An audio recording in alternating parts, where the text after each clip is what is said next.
Okay.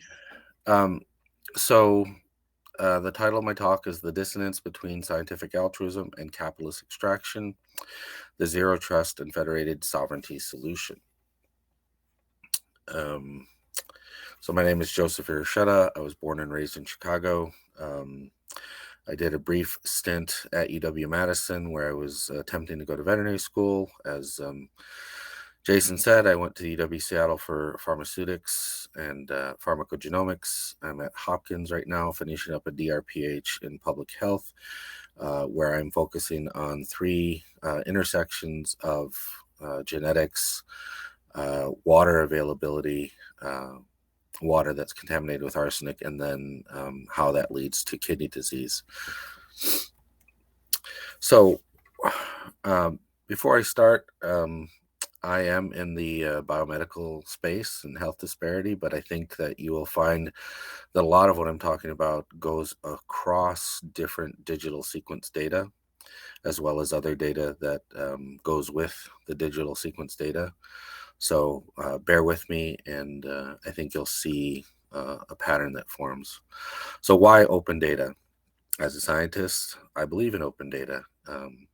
There's all kinds of good reasons that you see here.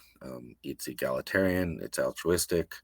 Hopefully, we can generalize statistical rigor, reproducibility, replicability, increased knowledge and expertise, and rapid discovery, and of course, economic benefit. So that necessitates data sharing. More eyeballs, more integrity, right? However, for many communities, not just indigenous communities, data sharing lacks empowerment and protection and assured return of benefit. And specifically in the United States, all of the policies that have led to this open data environment that we're in right now have not undergone the proper consultation with tribes. In the United States, tribes are domestic dependent nations, meaning they haven't given up or ceded their rights or their land, and they still have rights to self-govern. In order for data to make any sense to tribes, they have a long way to go to build up capacity and capability, which I'll talk about later, legal policy and protections, and technology and infrastructure so that they can leverage all of these things for economic growth. So a lot of us in the indigenous space feel that this cartoon is apt. The gatekeepers make the rules, and right now they're saying, "Don't worry, everything's gonna be fair from now on." And we are the chickens in the hen house, waiting to see if all of the um, objections or problems with cooperation coordination will actually bear fruit in our favor. As Jason said, I am in the middle of South Dakota, which is north central United States. We're very close to Canada. As you can see right here, there are 9 tribes in South Dakota. I am on Cheyenne River, and we are right in the middle of Cheyenne River in the town of Eagle Butte, South Dakota. The Native Biodata Consortium is unique in that it is the first bio and data repository inside an American Indian nation, so it has its own separate jurisdiction. There are a few other similar biodata repositories, but they don't have specific control to tribal groups or tribal leaders. There's one in Alaska that's in the hands of the CDC. There's something called the Strong Heart Study, which is not formally a biobank, but sort of functions as one with 13 tribes participating. We have sort of circumvented that hump. We are a 501c3 nonprofit. We are applying for NGO status with the ability to speak at the UN. We were conceived of in 2009, created as a business in 2018, and received our IRS designation in 2019. So what we'd like to do, because tribes are lacking data, especially longitudinal data, and we had this idea way back in 2009 of creating what lots of people are trying to create now is a overall data repository for something like machine learning and AI, because we recognized early that all of the data tracks back to human quality of life issues. And so tribes have suffered that most of the research and data collected in tribal spaces has been cross-sectional and not very curated or harmonized for later use. And so we want to try and repatriate a lot of that data, sort of turn it into longitudinal data as best we can, and then compile data sets so that we can not only track things over time, but answer larger data questions where patterns hopefully will evolve, so that we can make decisions in tribal spaces. This is hard to do. There is a huge lust for native data of any kind, especially in the Americas. And right now, only Alaska, Canadian First Nations, and American Indians are protected. This is unfortunate because, of course, these are settler colonial borders where most people in the Americas, especially Latin America, share indigenous ancestry as well as the history of European colonialism. And so that leaves all of Latin America exposed to data extraction. A similar environment is out into the Pacific Ocean, where the different Polynesian groups like Hawaiians, Samoans, New Zealanders, the Maori, are also divided by settler colonial borders, and they're desperate to try and protect sort of jurisdiction jumping, which a lot of scientists and researchers do. We have long known that whether you're a Mendelian family or an isolated population, we are targets for this type of extraction. And as well as the arguments in this paper are expounded, it is somewhat racist, and it doesn't feel very good to Indigenous people to be targeted this way. This goes not only for their people, but the microbiome, the plants and animals where they live, lots of different kinds of data. We at the Native Biodata Consortium recognize that we are in a luxurious opportunity because we are located within a domestic dependent nation, so they have their own laws that are not only codified locally, but in the Constitution and by treaty. So we're taking that limited capacity, keeping samples and data local to build tribal capacity and capability. Those are two different things. Foster trust in research. Part of the reason why tribes lack data is because non-natives are collecting the data and the native people do not trust outsiders. And then we want to try and direct research, whatever that is, environmental, human, or otherwise, to goals and aspirations that tribal people decide are priorities. So we are harnessing the power of tribal jurisdiction and sovereign authority.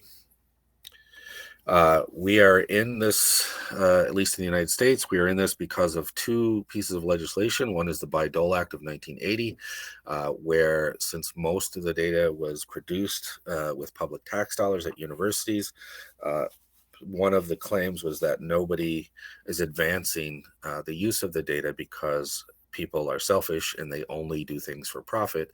So they had to come up with a licensing structure so that things can be commercialized and people can be motivated to develop things into products. So the Bayh-Dole Act, much to the chagrin of many researchers, gives most of that authority to universities and their legal departments, not the actual researchers. So I was actually at the University of Wisconsin when Jamie Thompson and the Wisconsin Alumni Research Foundation had their little tiff, and Jamie Thompson was trying to leave and go to England with his intellectual property. And while I was at the UW, there was lots of researchers trying to circumvent the university and claim their own intellectual property over and above or around the Wisconsin administration. The other law is federal law HR 2272, which started in 2007, was re-ratified here in 2022, which extended the idea from sort of biomedical data to any data collected with federal funds so that the United States can compete on the world stage for commercially applicable science. And so that made data mandatorily open.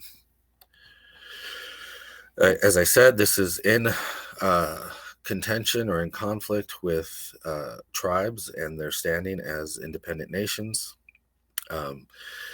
The Clinton administration, the Obama administration, and the Biden administration have all supported this executive order, which basically recognized the reserved right of tribes. Anything that's not specifically specified in treaty was never ceded, so it still belongs to them. And of course, back in the 1870s, none of this technology or these types of sample analysis were available. So in the minds of many of us, all of these things still belong to tribal or indigenous people. And as I said, only Canada and the United States has any such recognition. Most of Latin America has no recognition of sovereign authority of their indigenous people. In the United States, we have several of these policies. None of them are very good. It gives all of the authority to the federal government to actually initiate consultation. Tribes cannot do this on their own. The only one on this screen that's sort of worth anything is the last one, the bottom one, Indigenous Knowledge Policy of 2023. It's an improvement, but it's still lacking a lot of tribal input and authority. And it's very narrow in its focus to indigenous knowledge. And so a lot of us indigenous people think that anything that derives from tribal people or their territories is indigenous knowledge. The federal government differs. They think that only things that are historically indigenous knowledge fall under this policy. So for instance, a plant that might be used as a salve to treat a burn, that would be the only thing that would be protected under this policy. Anything new with that plant would not be protected. So basically, we want all of our data back. And I can list a whole bunch of things. A few of them are corn, peanuts, potatoes, squashes, beans, vanilla, chocolate. All of those things belong to us. So what's left after we satisfy this idea that we own the data? Well, we still are lacking in a specific indigenous ethic. Right now, ethics is only applied to human subjects research. It's not applied to other data or research in an indigenous space. Some tribes have extended their authority to everything: voter data, foster care data, language data, but not all tribes are on the same page. And it's very problematic that the ethics that we have is based on the Nuremberg Report, where it was Europeans or Germans against the Jewish population, or here in this country where it was white researchers against African Americans. We need our own indigenous ethics. We are lacking any specific intellectual property law or policy, and the protection from outsiders. Some law firms are trying to align American Indian law with federal law. International systems of support, which is why we're going for NGO status and that we can speak at the United Nations, is because, and I'll get to it in a minute, but a lot of the international systems to protect indigenous data governance have been weakened through many different means and continue to be weakened, especially here during the COVID pandemic. And then the biggest problem is sustainability. Tribes need money, and they need infrastructure, and they need people to lead this charge. Whether they're on the outside or the inside of tribal communities, we need people that believe in indigenous data sovereignty. As I said, the COVID pandemic really messed things up for a lot of tribal people. The FDA, the CDC, the NIH, something in the United States called HIPAA, which protects our medical data, and corporations have all let down the borders between data sets for the emergency use authorization to get things going, to protect people from COVID. And now that the pandemic is largely subsided, they want to keep the barriers down because they like this sort of free data environment. And every one of these departments have different rules and regulations against sharing data, or sharing data more in a more private and protected space. There, like for instance, only the CDC and the FDA and HIPAA are laws.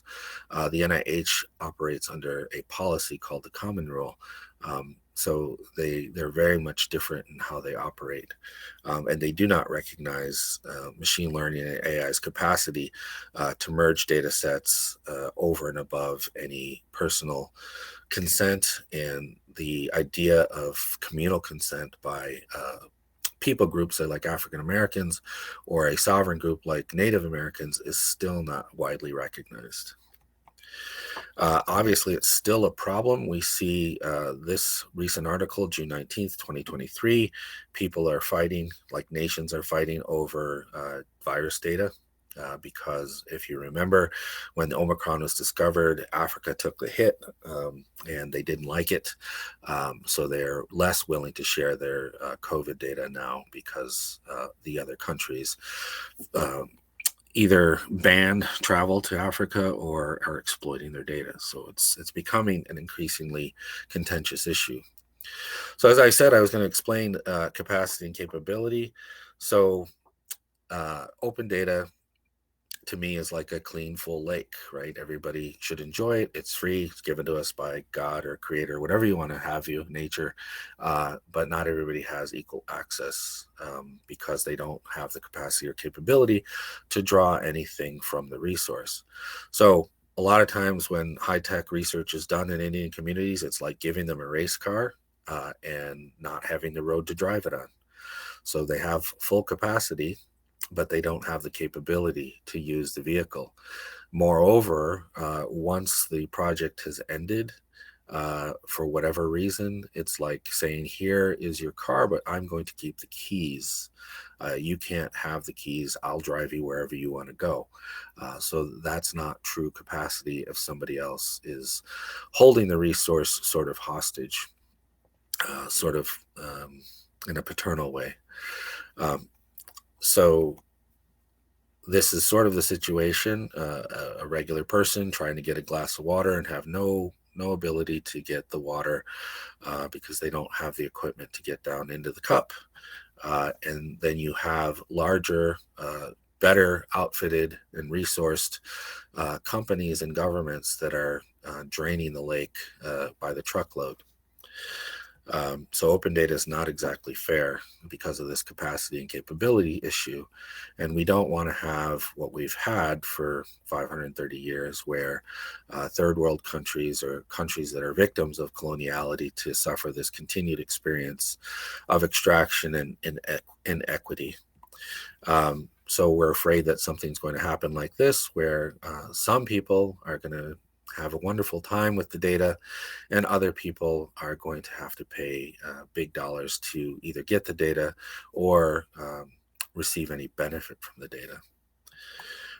So the tragedy of the commons, if you've not heard this phrase before, is that often any social and political problem, each individual is incentivized to act in a way that will ultimately be harmful to all individuals. So if everybody's acting as an individual in the commons, large groups of people are harmed because of self-interest rather than community interest.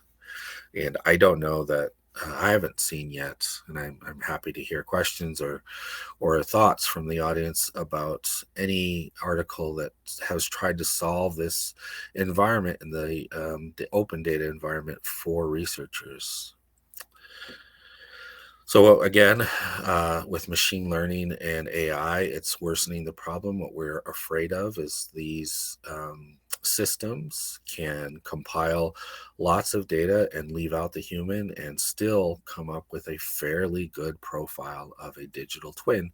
And most people, most groups of people are not in control of the machine learning or AI or the data, and we feel like capitalism or commerciality is going to leave all the rest of us stranded and thirsty. So we all know about uncertainty in science. This is a problem we have right now with the public of trying to explain to them how science works, how models work, how statistics and big data work, and that we do the best we can. But of course, models are always changing, technology is always changing, and we always have anticipated events that happen. However, what's left out of the uncertainty in science discussion is often the things I'm talking about: human failings and frailty, racism and greed. For instance, we've known tobacco has caused harm for quite a while, and even though the United States has mostly removed tobacco from the public sphere, that hasn't stopped tobacco companies from exploiting other countries like Southeast Asia, Africa, India, other places. They've just moved their market somewhere else. The other thing is culturomics. Some cultures are fine with commercialism, and other communities or nations want to truly be altruistic. And we saw that fight over vaccine technology here during COVID. The other thing, at least in the United States, is there isn't much money for doing these things, for regulation, for ethics, law and policy, equitable distribution, local or personalized data use or implementation. So I'm using here DNA, but it could go for any data. So phase one, you get your money, you collect some kind of data, DNA or proxy data, and then somehow we get community benefit, but we're never told what that step is. And often there's an invisible and differentially porous membrane where data leaves and not much benefit comes back, and none of it's accounted for by national research funding or regulation, especially here in the States. Technology is moving so fast. We've recognized since the 90s that our legislators cannot keep up with the policy and legislation over these big tech companies or these big technologies that are being used in the public sphere. So what often happens is we don't have community benefit, we have privatization and profit. So clearly it's a human rights issue for many. We need more data discretion. We need more data governance. We need more data translation. And especially in marginalized and minority communities, we need data implementation. That is not funded enough. And when you're from a small community that can't pay a company for its services, often you are not marketed to and nothing is developed for you. So if groups like Indigenous people can have their own data, they can use that to manage their own funding or attract their own funding and create their own vital opportunities, and then focus on what they think makes a healthy community. And all of this would happen under the golden umbrella of Indigenous data and sample sovereignty. And as I said at the beginning, Indigenous spaces, especially here in the Americas, also in Africa, they are targeted for all kinds of data. You can think about coltan in Africa. You can think about lithium here in the Americas, like Bolivia. There was some effort to regulate data with the Nagoya Protocol and the UN Declaration of the Rights of Indigenous People, but both of those documents were really hamstrung in the last page of those documents, basically saying that the settler colonial nation where Indigenous people find themselves in, if they had some sort of national emergency, economic or otherwise, anything in the documents would be circumvented or temporarily left on the wayside. So the Nagoya Protocol has been attacked for all kinds of reasons. It was attacked before COVID, but it got attacked during COVID to say somehow the Nagoya Protocol was standing in the way of rapid drug development or vaccine development, which of course was bunk, in my opinion anyway. But here you see since 2011. There are 139 parties to the Nagoya Protocol, 140 ratified, 92 signatories. The United Kingdom is a party. Mexico is a party. Ireland's a party. Australia signed but didn't ratify. And then this next bit's very interesting, where Canada, the United States, and New Zealand haven't done anything about the Nagoya Protocol, because these are the lands where there are a lot of indigenous resources, and these are the lands where indigenous people have a recognized sovereignty. So they have not signed it. Just to hit home is here in South Dakota. If you don't know, the Sioux were given a large expansive territory after they agreed to stop fighting. Then there was gold found on their territory in the Black Hills, and they were forced to sell or starve. So the original treaty was made in 1868. It was abrogated in 1877, and without bidirectional input, the Sioux were forced to sell or starve. Right now, it's estimated to be worth $74 billion in gold. But we feel like since the discovery of gold there, 340 billion has been extracted. Also with land, especially in Oklahoma here in the United States, a lot of land was allotted to tribes and either sort of surreptitiously taken by tax debt, or subdivided so much between each individual family member that the land was almost useless in terms of selling or developing. So it initiated a lawsuit, Cobell versus Salazar, where the indigenous people won. They were probably owed $176 billion, and the United States settled out of court for $3.4 billion, which ended up not being very much per person. I think it was like between 1,000 and 3,000 per person, because a lot of it went to lawyer fees, and some of it was kept in trust, and tribes can only use the interest. They can't actually use the money.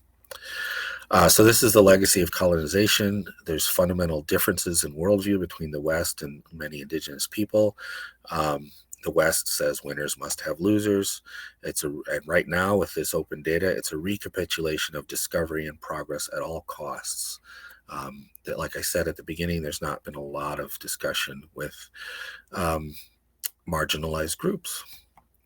So in the native space, they usually only claim the things on the right: cultural data, historic data, enrollment data, any data around their law and regulation and enforcement, and economic data. They have not yet come to the realization that a lot of the other data is theirs because it's collected on their behalf. If you go one step over to the left, the research, at least since the 90s, has improved somewhat in that they do ask tribes for some input on human research and environmental research, but most of the data, like business data, hasn't been reclaimed by indigenous governments yet. Same thing with governmental data that's done on their behalf, like public health or licensing or education data. They haven't claimed that. And then even in the academic space, one of the biggest things that is lacking is the environmental data, because if you don't know, here in the United States, the military has contaminated many tribal lands, and you're seeing that right now recently with the Navajo Nation, who are trying to get some remuneration for uranium contamination of their water, and the Supreme Court just said, we don't owe you any water, we don't owe you any clean water. Too bad, too sad. So the colonial tragedy of the Americas and probably much of the world continues. If you think about data about natural resources, at least pointing to where they might be, in the world, 4 of the top 10 are in the Americas, and it's equal to about $120 trillion of resources. But especially in Latin America, where there are a large number of mestizos or admixed people who are in charge of these resources and usually kick up data and resources to the United States, Canada, and Europe, much to the detriment of indigenous Black people in Latin America. It's still a problem in terms of governance. As we saw just recently here in Bolivia, a coup was attempted with help from the United States, and they specifically, because it's the only indigenous government in the Americas, and they tried to coup that government by handpicking a group of mestizo people. It didn't last very long. Luckily, Bolivia got their country back. But these things happen often in Latin America, not just politically, but with resources and data. There's a saying here in South Dakota, Mitaku Oyasing, we are all related, but none of us are in control. This is just a sampling of ancient skeletons that don't have much input from Native people, and NAGPRA here in the United States, the Native American Graves and Repatriation Act, is 7 years due for an overhaul to try and protect some of this information. But many of us fear, since tribes are not participating in biomedical research, that's one of the circumventions is just to go to grave robbing. You can get very good sequence data from people from 500 to 10,000 years ago. And now you can get it from the soil. You don't even need a skeleton. Also in the living human realm, if you remember the HGDP, the Human Genome Diversity Project, which was private, mostly with Stanford and a few others. All of this data was collected mostly without input from tribes. The Canadian data that you see there is mostly privatized now because Canadian tribes have some sovereign authority. There's a big gap there in the United States where no data was collected. And then if you notice, all of the indigenous data that we do have in the Americas is from unprotected tribes in Latin America. And now we have Ancestry and 23andMe that are making a lot of money on indigenous ancestry testing. It's one of their biggest products, and no tribes are getting any money for this. And most regular Americans don't realize that the references are based on people from Latin America, not from the United States or Canada. In addition, of course, as I said, a lot of products that were developed over 6,000 to 2,000 years ago by indigenous people have fed the world. Corn, potatoes, cassava, tapioca, tomatoes, peanuts, guavas, cotton, chocolate, beans, sunflower, turkeys, strawberries. Cotton is not an edible crop, but most of the world's cotton is 80% indigenous from the Americas. Same thing with rubber. Rubber is not edible, but it is a worldwide crop now, and no Native people are getting any money for this. So this I'll draw your attention to the top line. 60 to 80% of all food by volume, dried, canned, or packaged, is a crop from the Americas. And if you add tobacco, again, not an edible crop, is worth 600 billion. So most of these are grown in Southeast Asia or Africa now because of European introduced diseases into the Americas. So again, taking away a resource from the Americas. And this is just a reminder of the Columbian Exchange, where most of the resources came from the Americas and very little came from Europe to the Americas. So more recently, Taxol, which came from the Pacific U, was a perfect example of data.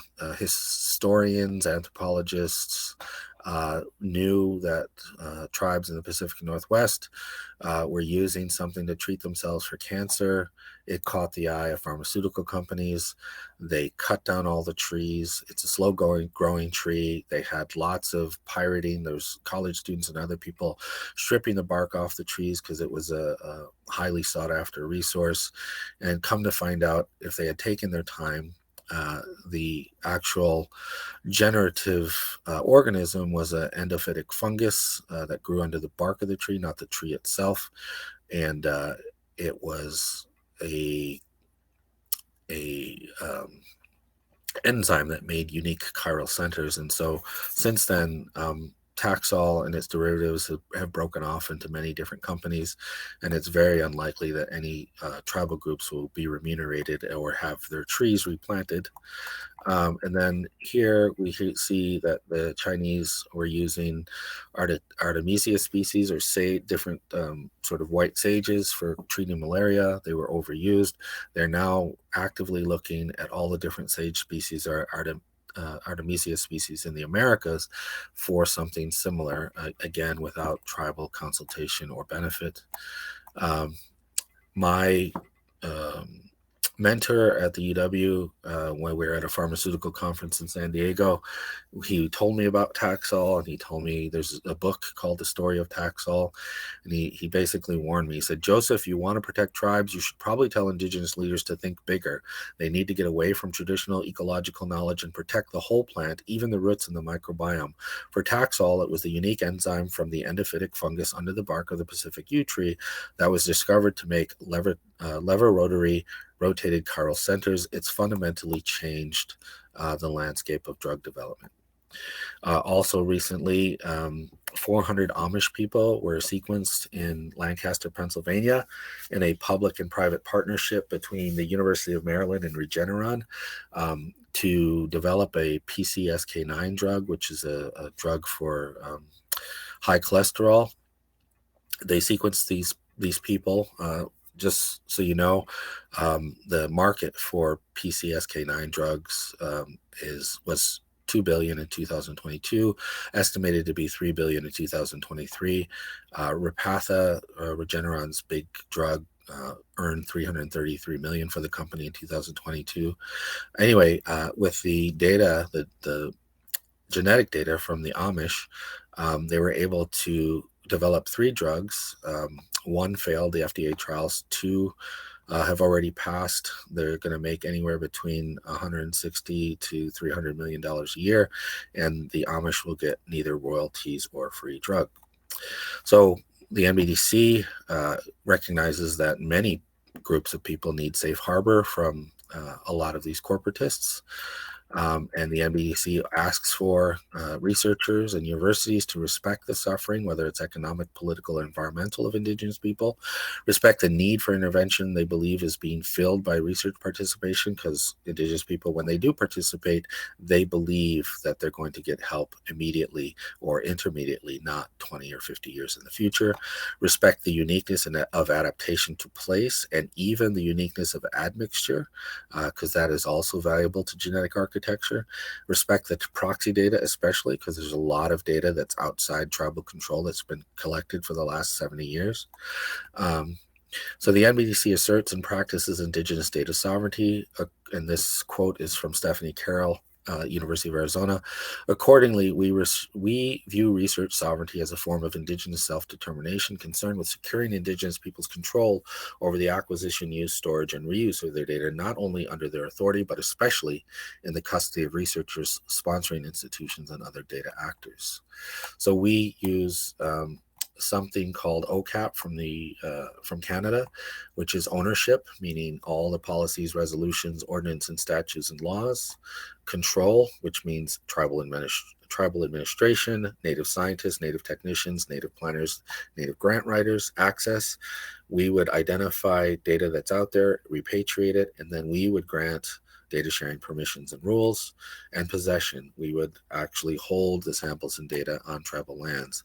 These are otherwise known as care principles, which are sort of a challenge to FAIR principles, or can be added to FAIR principles.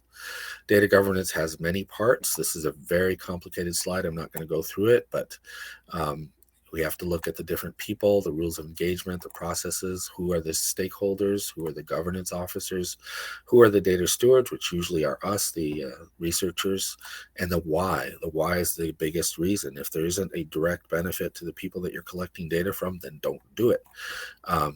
So we don't like the word data stakeholders, because not everyone has an equal stake, especially when it's in the Americas. If you just look at chocolate or corn, how is somebody who's not from here, who didn't develop that crop as a resource, how are they a stakeholder equal to Native Americans? Nor do they have equal power tribes, like as I said, are not equal in power to the United States or any corporation in the United States. Indigenous people are owed for 531 years. We are owed a big debt.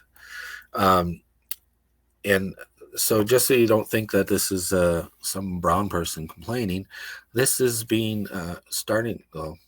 open data is starting to be regulated by the United States. So Alondra Nelson was the director, or the acting director, of the Office of Science and Technology and Policy.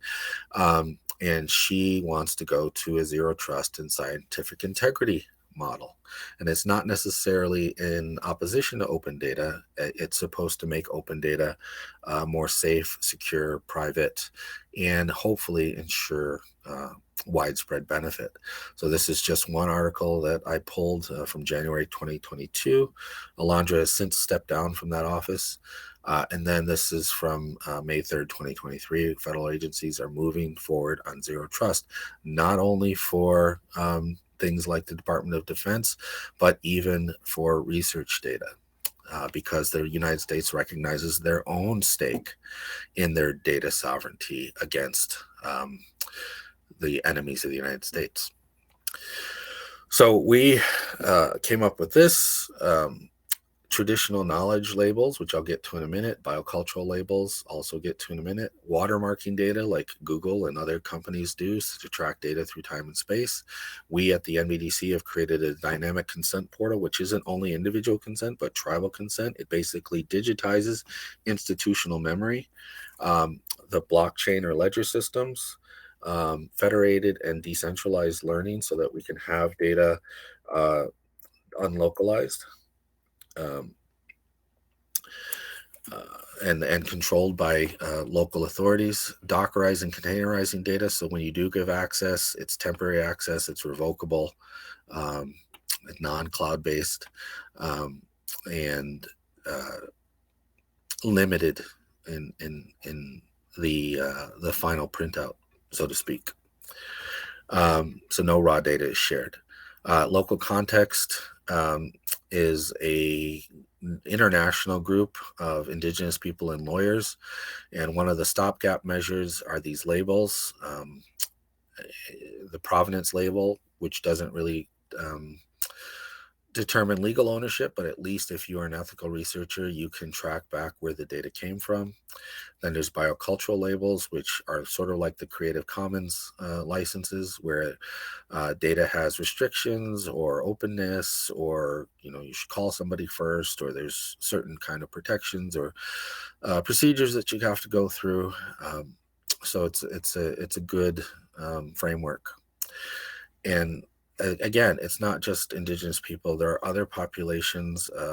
The Black diaspora here in the Americas, whether it's the Caribbean, Canada, the United States, have been talking about this. I work with Lana James from Queen's Toronto University. Ruha Benjamin has also been talking about these issues. So this is my last, or close to my last slide. We are scientists. We can figure this out. We have an obligation to the world. I know that many of you probably feel that you're a pure scientist and you don't have anything to do with law, politics, or the military, but we're the creators of these technologies. We're the creators of these data. We have an obligation. And it's pretty apropos right now that the Oppenheimer movie's out there, because he wrote a lot after the Hiroshima and Nagasaki about how governments have, done certain things. So you can look up this paper that talks about game theory and trying to make things better and having more and more win-win situations, like the Kyoto Protocol for carbon sharing. So are we ready for big data and machine learning? I think not. I think it's like putting a automatic weapon in the hands of children. So I think we as scientists owe the world something better. This is Jacob Bernowski. No science is immune to the infection of politics and the corruption of power. This is Oppenheimer, and I'll direct you to the bottom of the slide. The problem of unity of knowledge and the problem of human solidarity are identical. Dialogue between diverse communities is essential. And I was not there today because of this family loss. She is my wife's cousin. The funeral is today. Her name is Dickie Nikki Ducheneau. She worked at Big Fire Law. Actually, she established Big Fire Law. It was the first all Native American, all women law firm in the United States. She had lots of wins at the Supreme Court and lesser courts. She was kicking ass and taking names for Indigenous data sovereignty. So I dedicate this talk to her. With that, I thank you for your attention.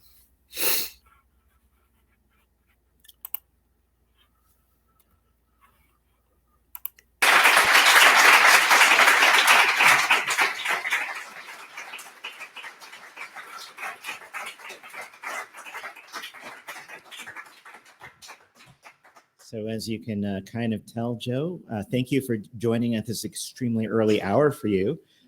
It was well received with lots of applause. We have a few minutes for questions. So Karsten's there, and we will take some questions there. And then also I'll keep an eye on the chat here for questions for other online viewers. So I think, did I see our first question? Please go ahead. Yeah, thanks for the great talk. Can you hear me okay there?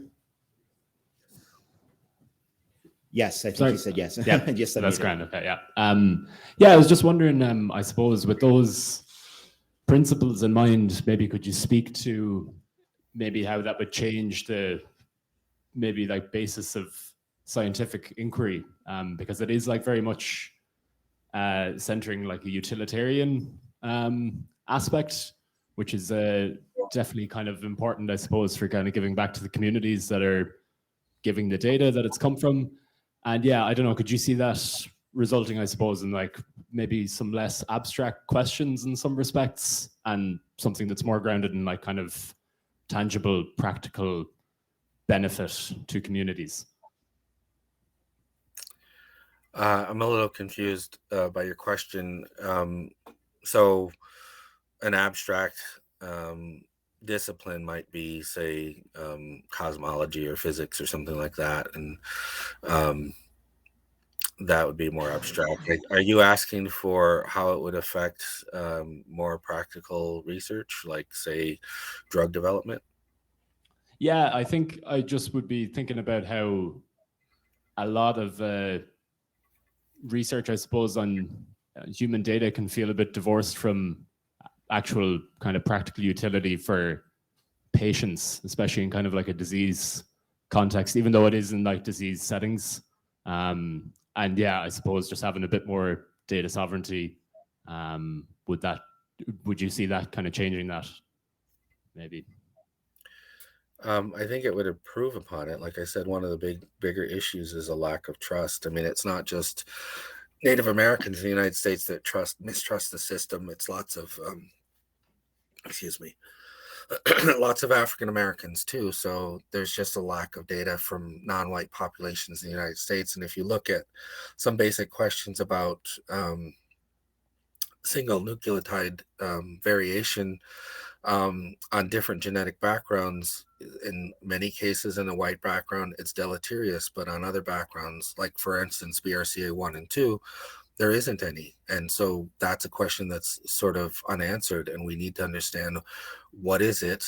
One of the things is we still don't have very good statistics to look at epistasis from multiple genes and multiple variants, but obviously the answer is in there somewhere, because there's a lot of Black and people from South Asia and Native America that have the BRCA1 changes but don't ever get breast cancer. So it's both a practical and abstract question. Okay, one or two more questions we might have time for.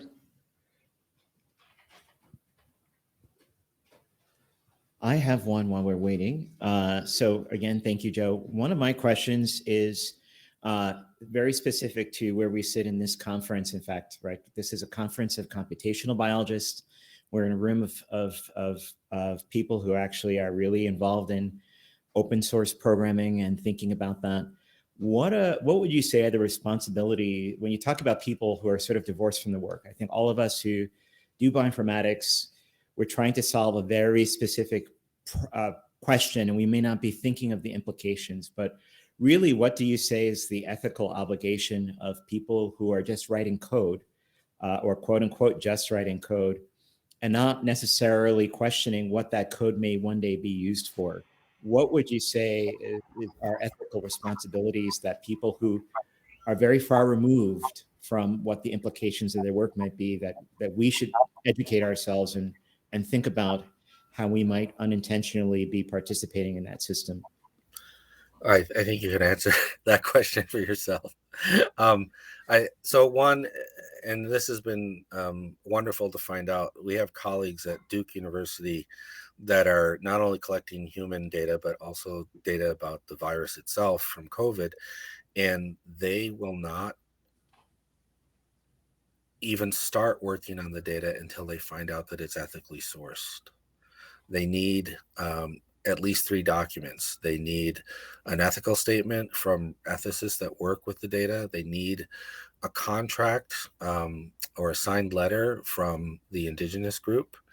And they need something from the NIH that would ensure that Duke itself would have sort of the access permissions and that wouldn't be taken away from them, because they're really trying to do this in a good way when they're sharing data with computational biologists. So they want to try and make sure that it's ethically sourced. The other thing, you and I both know the folks from Cyverse who have been working on these different tools to protect data and share data in a responsible way. And that has more to do with time and sort of the longer life of data, so that you can go back and track. I think most people don't want to do bad things with data, but they accidentally might. And if you can track where that happened and when it happened, I think that's a good thing. All right. One last question, just for the sake of time. Go ahead. Very quick. I will wonder, what is the fair use of data? That's one part of the issue, but the other part is this kind of debt that the native people had from the past. How this debt could be ever be paid? So it's Did you hear? Yeah. Of course, like I said, it's in the capacity and capabilities realm. I was going to have a slide, but there's not a lot of funding for education, and Jason can back me up on this. There's not a lot of funding for infrastructure where it needs to be, and places like the NBDC or my African American colleagues at Temple University, they've had to get the money from private sources because the federal government won't do it.